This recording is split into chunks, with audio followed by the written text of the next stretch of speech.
গ্রামের রাস্তাগুলা সত্যি অসাধারণ।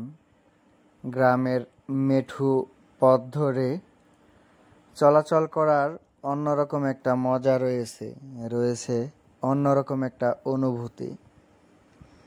বিশেষ করে আমরা যারা গ্রামে থাকি, গ্রামের এই পথ দিয়ে চলাচল করার সময় শরীরের মধ্যে অন্যরকম একটা শীতলতা অনুভব করা যায়।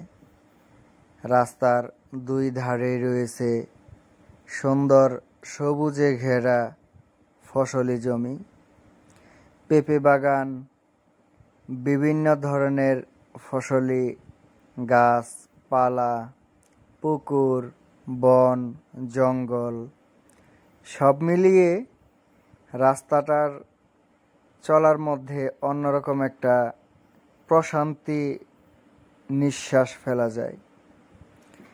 গ্রামে বসবাস করার যে আনন্দ অনুভূতি, সত্যি এটা বলে বোঝানো যাবে না বা প্রকাশ করা যাবে না। শহরের মানুষগুলা যখন একটু শান্তির নিঃশ্বাস নেয়ার জন্য গ্রামে চলে আসে, আমিও কিন্তু একটা সময় শহরে থাকতাম। যখনই গ্রামে চলে আসতাম, গ্রাম ছেড়ে কেমন যেন যেতে ইচ্ছে করতো না। মনে হতো সারাটা জীবন যেন গ্রামেই থেকে যাই। আমি অবশ্য বেশি দিন ছিলাম না, অল্প কিছুদিন ঢাকা শহরে ছিলাম, মাত্র 6 বছর।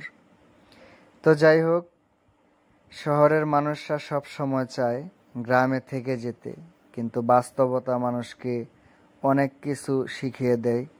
মানুষ পরিস্থিতির শিকার হয়ে যায়।